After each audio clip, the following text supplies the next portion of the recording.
네, 우리 오늘 찬양대원들 참, 이 연습, 지난번에도 한번 말씀드렸지만, 이 연습 환경이 참 그렇게 편하지가 않습니다. 그럼에도 불구하고, 이렇게 또 찬양으로 늘 섬겨주시는 우리 찬양대원들 가운데에도 주의 은혜가 늘 넘쳐나기를 바랍니다. 오늘 축복의 인사 함께 나누도록 하겠습니다. 우리 좌우, 우리 앞뒤 한 번씩 돌아보시면서 힘차게 인사하도록 하겠습니다. 참 잘 오셨습니다. 참 잘 오셨습니다. 참 잘 오셨습니다. 한 번 더 인사하겠습니다. 주님 안에서 행복하십시오. 주님 안에서 행복하십시오. 네, 행복하십시오. 네. 제가 왜 자꾸 이 인사를 시키냐 하면요. 이게 언어의 그 매직이랄까요? 정말 기적과 같은 일들이 일어납니다. 우리가 행복을, 축복을 이렇게 기원해야 하고 또 이렇게 인사를 해주면요. 그게 누구한테 오냐 하면 자신한테로 그대로 돌아옵니다. 상대방한테 나쁜 말 한번 해보십시오. 그 상대방이 나쁘게 되는 게 아니고요. 자기가 나쁘게 됩니다. 그래서 좋은 말 많이 해주시고 축복을 많이 했으면 좋겠습니다. 그래서 행복하십시오라고 할 때에 그 행복은 누구한테 돌아올까요? 네, 우리한테로 돌아옵니다. 그래서 저는 여러분들이 교회 오면 그냥 무조건 행복했으면 좋겠습니다. 앞으로 여러분들에게 그 행복이 우리 교회 또 생활하는 가운데 충만하기를 바랍니다. 기도하겠습니다. 하나님 아버지, 이 아침에 저희들을 불러주셔서 예배자로 서게 하심을 감사합니다. 하나님, 이 시간에 예배 가운데 저희들에게 들려주시는 주의 음성을 듣고자 합니다. 하늘의 음성으로 들려지게 하시고 이 음성을 들을 때, 이 말씀 들을 때 우리의 지식으로 또 우리의 머리로서만 듣고 끝나는 것이 아니라 이 말씀을 우리 마음에 품게 하여 주옵시고 이 말씀을 영원토록 떠나지 않고 일생 동안 말씀조차 말씀 따라 말씀에 순종하며 그리고 열매 맺으며 살아갈 수 있는 저희 모두가 될 수 있도록 도와주시옵소서. 예수님의 이름으로 간절히 기도드립니다. 아멘. 요즘 그 유기적이다라고 하는 말들을 종종 사용합니다. 많이 들어보셨을 거예요, 그죠? 그래서 이건 이제 기업에서도 회사에서도 또 농업에서도 그리고 사회적인 어떤 그 대인 관계 속에서도 뭐 조직이 있는 곳이면은 이런 유기적이다라고 하는 말들을 이제 요즘은 종종 중요하기 때문에 참 많이들 사용하고 있는 것을 느끼게 됩니다. 유기적이다라고 하는 말의 그 사전적 정의는 이렇습니다. 생물체처럼 전체를 구성하고 있는 각 부분이 서로 밀접하게 관련을 가지고 있어서 떼어낼 수 없는 것, 떼어놓을 수 없는 그런 어떤 형태, 그걸 이제 유기적이다라고 이렇게 정의를 하고 있습니다. 이 단어적, 이 사전적 정의만 보더라도 유기적이라는 게 얼마나 어, 굉장히 중요한 의미를 담고 있는지를 우리가 이제 느낄 수가 있죠.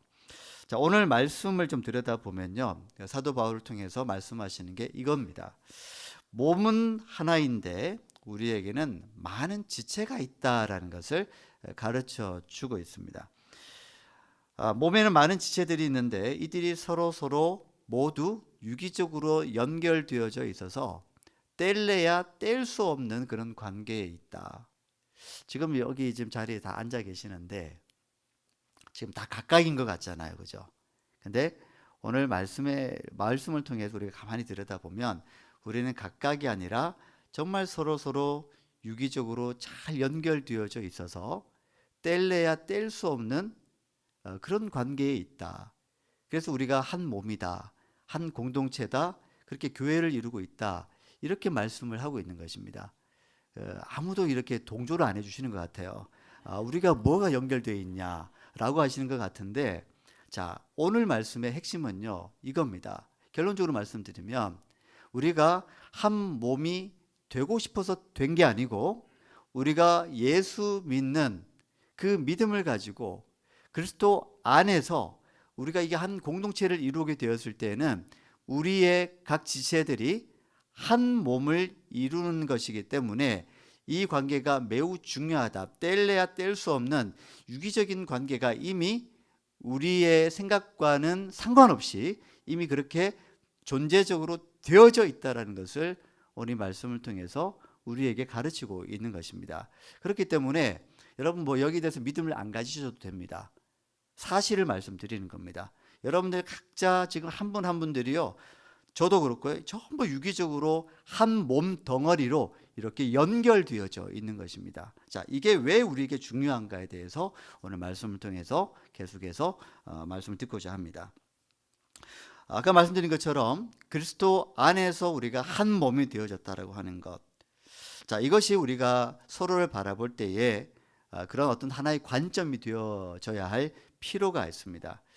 저 사람은 나랑 성별도 다르고, 저분은 나와 또 생각도 다르고, 저분은 나와 나이도 다르고, 저분은 나와 직분도 다르고, 저분은 나와 가치관도 다르고, 저분은 나와 뭔가 어떤 그 사회 지위적인 부분들도 나랑 또 차이가 있고, 저분하고는 나랑 굉장히 좀 많이 떨어져 있구나, 별개구나, 이렇게 생각하신다면 오늘 말씀을 통해서 그게 아니고 그 모든 차이가 예수 그리스도 안에서 하나가 되어지는 데에 전혀 방해 요소가 되지 않는구나. 하나가 되어졌구나. 우리가 서로 다름에도 불구하고 그 의미에 대해서 오늘 말씀을 통해서 함께 배우기를 원합니다. 유기적이라고 하는 것이 그리스도인들이 그리스도 안에서 하나가 되는 경험, 한 몸이 되는 경험을 할 때에 동시적으로 일어나는 하나의 현상입니다. 자, 오늘 사도 바울을 통해서 계속해서 이어지는 말씀을 통해서 어떻게 가르치고 있냐면요. 자, 이렇게 예를 들어 사도 바울이 얘기를 합니다. 발이 얘기합니다. 나는 손이 아니니까 몸에 속한 것이 아니다라고 말한다면 그건 어리석은 일이다라고 하는 거죠. 귀가 얘기하기를 나는 눈이 아니니 나는 몸에 속하지 않았다라고 얘기하는 것도 이것도 참 무지에 가까운 그런 이제 이야기다라고 하는 것이죠. 바울은 온몸이 눈이라고만 정의한다면 어떻게 냄새를 맡을 수 있겠으며, 어떻게 우리의 온몸이 귀라고만 한다면 어떻게 또 볼 수가 있겠는가라고 하는 이런 이야기들로 몸을 가지고 우리가 그리스도 안에서 한 몸 된 그런 지체됨에 대해서 가르치고 있는 것입니다. 하나님은 참 그렇습니다. 우리 몸을 가만히 보면 하나님께서 우리 몸을 만들어 주셨을 때에 우리의 몸을 한번 상상을 한번 해보십시오. 하나님께서는 우리의 몸을 왜 이렇게 각각의 지체들을 다 다른 모양, 다른 기능으로 이렇게 만드셔서 이걸 한 몸으로 만들어 주셨을까? 한번 생각해 보시기 바랍니다. 만일에 하나님이 우리의 몸을 그냥 눈 하나로만 만들었다고 한번 상상해 보시죠. 여러분들이 다 눈만 있어요. 입도 없고 귀도 없고 그냥 눈이에요. 세상에 이런 괴물이 없겠죠. 근데 그런 뭐 익숙해지면 다 괜찮습니다. 뭐 다 그렇게 생겼으니까. 근데 귀로만 이루어졌다고 한번 생각해 보십시오. 제가 생각하면 정말 웃깁니다. 귀로만 되어 있는 것도 굉장히 좀 그렇습니다. 자, 눈으로만도 만드시지 않았고 귀로만도 만들지 않으셨고 손이나 발로만도 만드시지는 않으셨습니다. 하나님께서는 우리의 몸을 이런 단일 구조, 단일 기능으로, 단일 지체로 만드신 게 아니라 모든 감각들을 동원해서 이 우리의 환경, 이 모든 세상을 느끼고 경험하고 발전하고 또 성장할 수 있도록 다양한 어떤 기능을 가진 지체들로 구성해서 우리의 몸을 만들어 주신 겁니다. 이것을 우리가 일컬어 유기적인 몸의 기능이다라고 얘기를 하는 겁니다. 자, 손과 발, 눈, 귀, 또 우리에게 수도 없이 많은 어떤 기능들이 우리 몸속에 가지고 있어요. 각자들은 이 자기들의 몫을 지금 감당하고 있는 것입니다. 눈에 보이지 않지만 여러분 심장이 여러분 눈에 보이십니까? 눈에 보이지 않죠. 근데 심장이 뛰지 않는다면 큰일 납니다.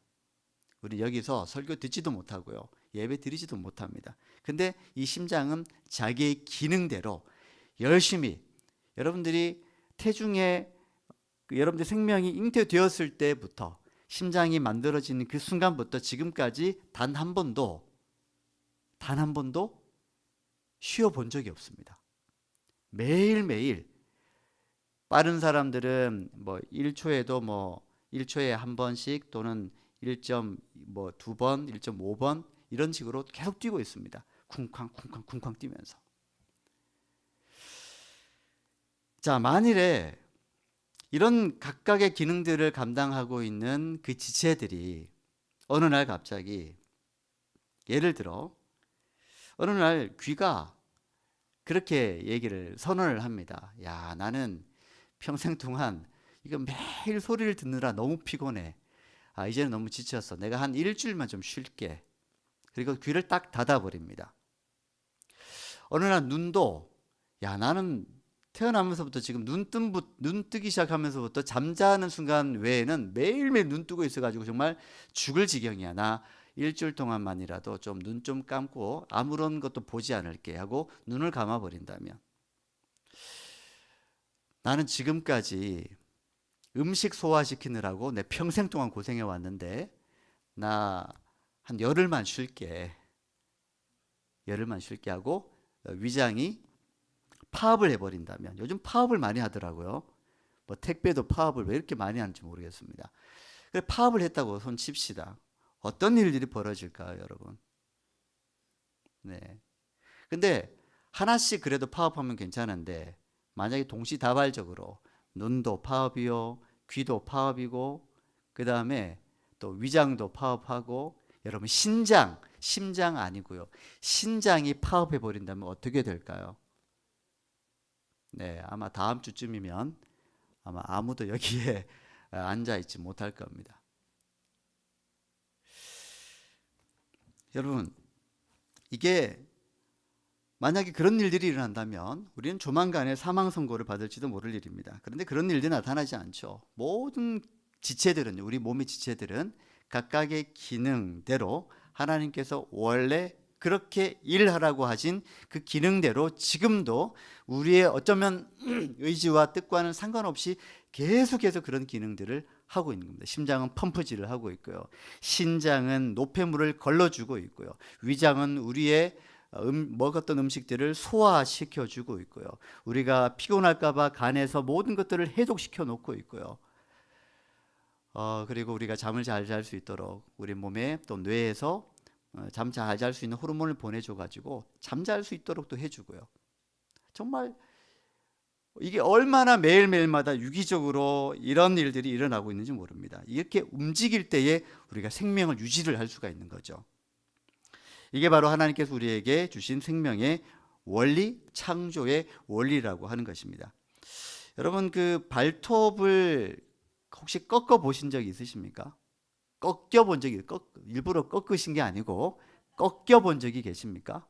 그러면 저도 한번 그 경험을 해봤는데요. 한번 꺾이니까요, 이게 안쪽 깊숙이까지 이게 벌어져 가지고 정말 아프고, 또 이게 피가 고여 가지고 거의 그 멍든 것처럼 그 붉었던 것이 까매지면서 없어지는 데에 거의 한 반년 이상 걸리더라고요. 반년 될 때까지 그렇게 아프지는 않았지만 초반에는 참 아프더라고요. 자, 평소에는 발톱이요, 별로 이렇게 주목받지 못합니다. 발톱은 주로 언제 볼까요? 발톱 깎을 때, 네, 그때 보고, 발 씻을 때 그렇게 봅니다. 근데 대부분의 경우에는 우리가 발을 잘 보지는 않습니다. 왜냐하면 보통은 양말을 신기도 하고 신발을 신고 주로 활동하기 때문에 우리의 손을 보는 것과는 차원이 다르게 굉장히 보는 빈도가 굉장히 저조합니다. 그래서 발톱은 그렇게 주목받지 못하는 것 같습니다. 그런데 다치면 그때 주목받습니다. 아, 발톱이 이렇게 중요하구나. 근데 발톱을 다치게 되면 무지무지하게 생활이 불편해집니다. 어떤 부분에서 불편할까요? 우선 걷는 게 참 힘듭니다. 그냥 잠시 걷는 건 어떻게 하겠지만 오랫동안 걸어 다니는 것은 힘이 듭니다. 뛰는 것도 너무너무 힘들고요. 제주도에서는 올레길을 많이 걷는데 만약에 올레길을 걸으려고 할 때 이 발톱이 그렇게 부러지거나 또 꺾여 버리면은 이 오래 걷는 이 트레킹은 할 수가 없는 것입니다. 자, 이건 발톱이 그냥 단순히 아픈 게 아니고요. 내 온몸이 힘들고 아프게 되는 결과를 낳게 됩니다. 자, 그래서 이 발톱이 아프면은 아무래도 조금 절게 되겠죠. 그러면 뭐가 아플까요? 또 다른 한쪽 다리가 아프기도 하고 무릎이 아프기도 하고 그게 우리 엉치뼈도 아프게 하고 허리도 아프게 하고 그러면 뭐 생활이 불편해지니까 또 속상하잖아요. 속상하면 어디가 또 아플까요? 위가 아파요. 위가 아프면 소화를 잘 못 시켜요. 그러면 잠도 잘 안 옵니다. 그러면 생활 전반적으로 수면도 부족해지게 되고 여러 면에서 악순환이 계속되어지는 겁니다. 단순히 발톱 하나 꺾였을 뿐인데 그만큼 우리의 몸에 지대한 영향을 끼친다고 하는 것이죠. 자, 그렇기 때문에 이 발톱이 결코 아무런 소용도 없고 별로 볼품없는 그런 그 사소한 그런 지체가 아니라고 하는 것입니다. 자, 우리가 함께 신앙생활하는 교회 공동체를 한번 볼까요? 바로 교회 공동체가 바로 그러한 특징을 가지고 있다라고 하는 것입니다. 바울을 통해서 주님 말씀하시는 것은 우리 교회 공동체라고 하는 것은 중요하지 않은 지체들은 그 아무도 없다라고 말씀을 하고 있습니다. 여러분이나 저나 모두가 필요한 존재라고 하는 것입니다. 여러분 교회 공동체 안에서 누가 제일 중요하다고 생각하십니까? 네, 이렇게 질문하면 이제 대답을 잘 못하시더라고요. 그냥 평소 같으면 대답을 잘 하셨을 텐데 교회에서 누가 제일 중요한 사람이라 생각하십니까? 보통은 이렇게 얘기합니다. 아, 담임 목사님이죠. 교회를 이끌고 가셔야 되니까. 그럴까요? 담임 목사는 중요하고 저기 2살 박이 3살 박이 아이는 중요하지 않은 걸까요? 아니에요. 모든 사람들이 다 중요합니다. 직분을 가진 분들이 직분을 가지지 않은 분보다 중요할까요? 직분을 가지지 않은 분들이 직분을 가진 분들보다 덜 중요할까요? 그게 아닙니다. 여러분 모두가 중요한 지체들입니다. 그걸 지금 말씀하고 있는 거예요. 여러분 모두가 우리 교회 가운데 그리스도 안에서 하나가 된 한 몸의 지체들로 지금 존재하는 것인데 가끔 이렇게 말씀하시는 분이 있습니다. 아, 목사님, 제가 이제 한 80좀 넘으시면 이런 말씀들을 하시더라고요. 아, 목사님 이제 갈 때가 됐는데 이거 데려가시지는 않고 또 교회에 오자니 나는 뭐 쓸모도 없는 것 같고 그냥 빨리 가는 게 상책인데 폐를 끼쳐드려서 너무 죄송합니다. 그런 말씀을 하시는 분들이 계시기도 해요. 근데 아닙니다, 여러분. 교회 공동체라고 하는 것이 무슨 이익을 추구하는 집단도 아니고 노동을 하는 생산적인 집단도 아닌데 그런 기업과도 같은 곳이 아닌데 저와 여러분들은 나이도 상관없이 성별도 상관없이 직분의 어떤 여부와 상관없이 여러분과 저는 모두가 우리 공동체 안에서 다 소중한 한 지체로서의 역할을 감당하고 있는 거예요. 다 소중하신 분들이라는 거예요. 여러분 이해되시나요? 공감하시나요? 그러면 잠도 좀 깰 겸 우리 옆에 분에게 이렇게 한번 좀 이야기했으면 좋겠습니다. 당신은 소중하신 분입니다. 당신은 소중하신 분입니다. 당신은 소중하신 분입니다. 소중한 분들이에요, 여러분들. 중요하지 않은 분들 단 한 분도 없습니다. 자, 그러면 우리가 이게 몸이라고 하는 한 유기체적인 공동체라고 했을 때에 어느 누군가가 아파요. 마음이 아파요. 힘들어요. 그분이 아프면 누가 아플까요? 이렇게 얘기할 수 있습니다. 그분이 아프면 뭐 그분이 아픈 거죠. 이렇게 하면 이게 유기적인 몸이 아닌 거예요. 자, 발톱이 아파요. 자, 그럼 뭐가 아픈 거죠? 발톱이 아픈 걸까요? 발가락이 아픈 걸까요?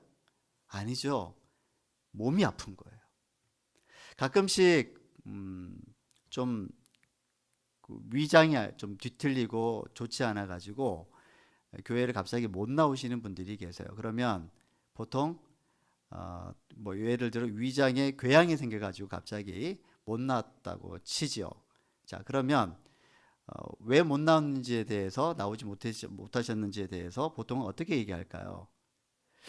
왜 위에 궤양이 갑자기 생겨가지고 이 모양이 좀 줄어들 때까지는 교회를 못 나올 것 같아요. 이렇게 얘기하나요? 아니죠. 왜 못 나오신다고 하죠? 몸이 안 좋아서. 자, 발을 다쳤어요. 물론 기부스를 하고 교회를 못 나오실 상황이지만 보통은 그걸 자세히 말하기 전에는 뭐라고 얘기하죠? 몸이 안 좋아서 교회를 못 나왔다고 해요. 몸이 안 좋은 거예요.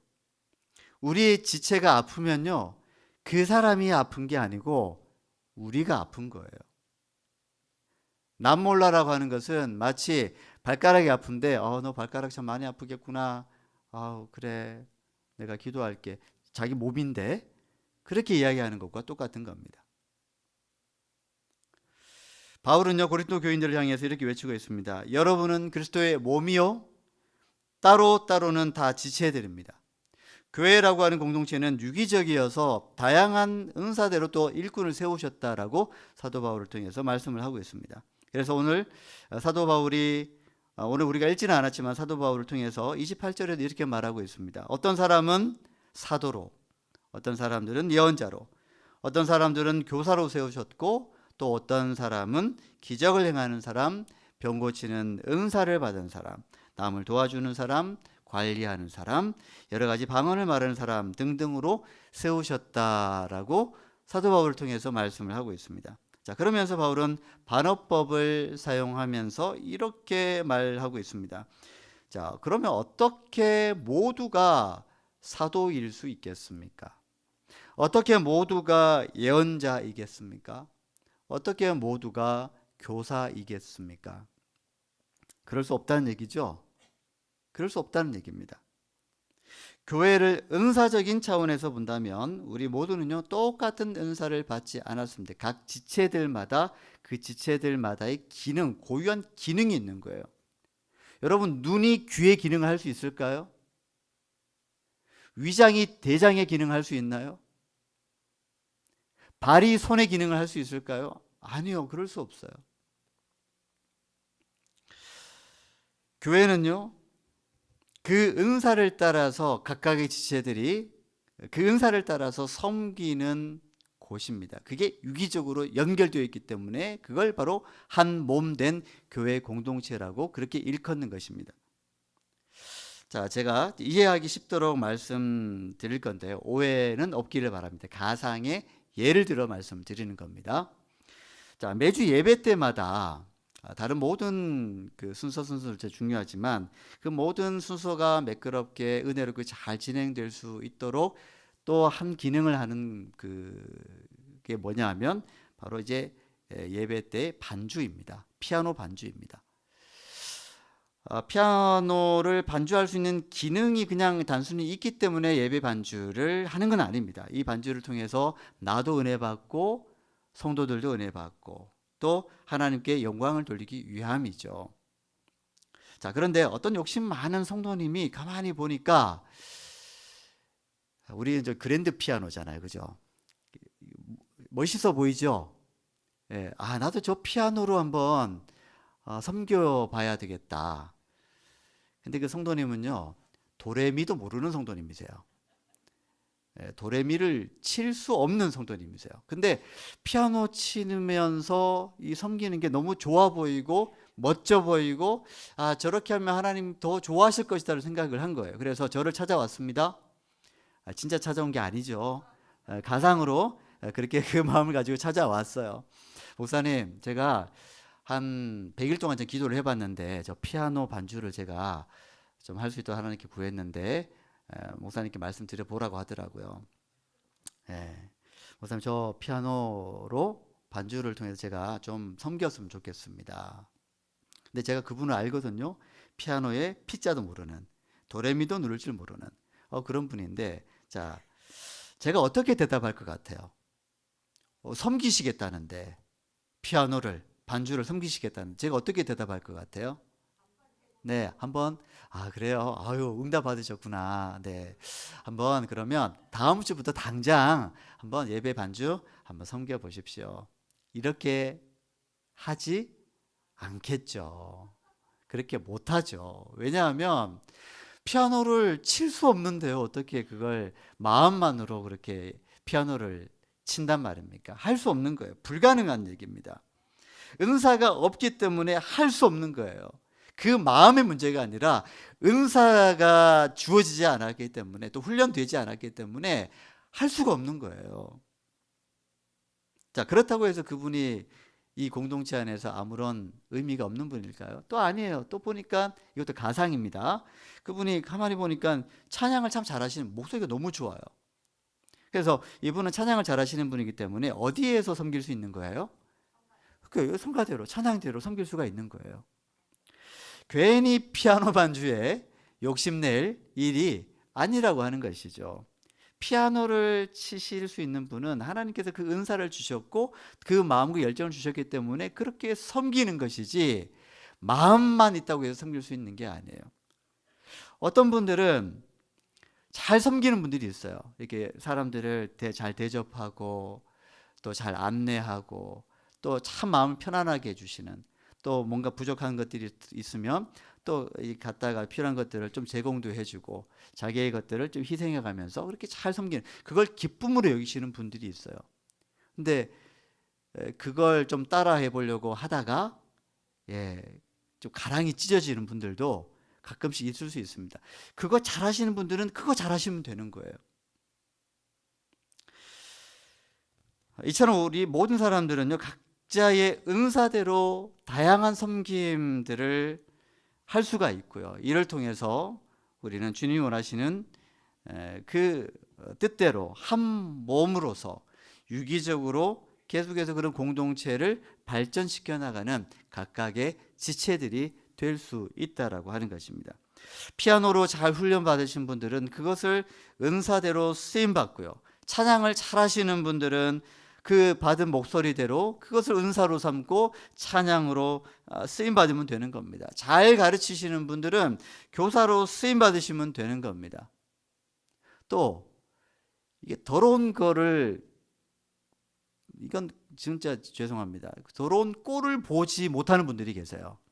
그러면 교회에서 구석구석 이 부분은 좀 더럽네, 사람들이 잘 못 보는 부분들이 있잖아요. 그러면 그게 보이면 어떻게 해야 돼요? 보이면 목사님 저기 좀 더럽던데요? 그렇게 하지 마시고, 그게 보이면 은사예요. 남들이 보지 못하는 게 그게 보이면 은사예요. 그럼 어떻게 해야 돼요?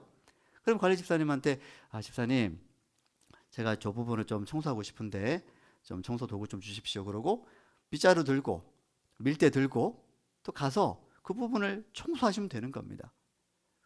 그게 은사예요.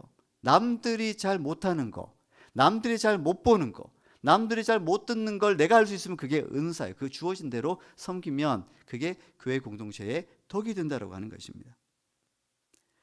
여러분, 내가 못하는 것을 슬퍼하지 마시고요. 또 다른 분들이 그 은사를 따라서 잘하고 있는 것에 대해서 질투도 하지 마시고, 그저 여러분들에게 주어진 그 은사를 따라서 기쁨으로 잘 섬겨 나가실 수 있기를 바랍니다.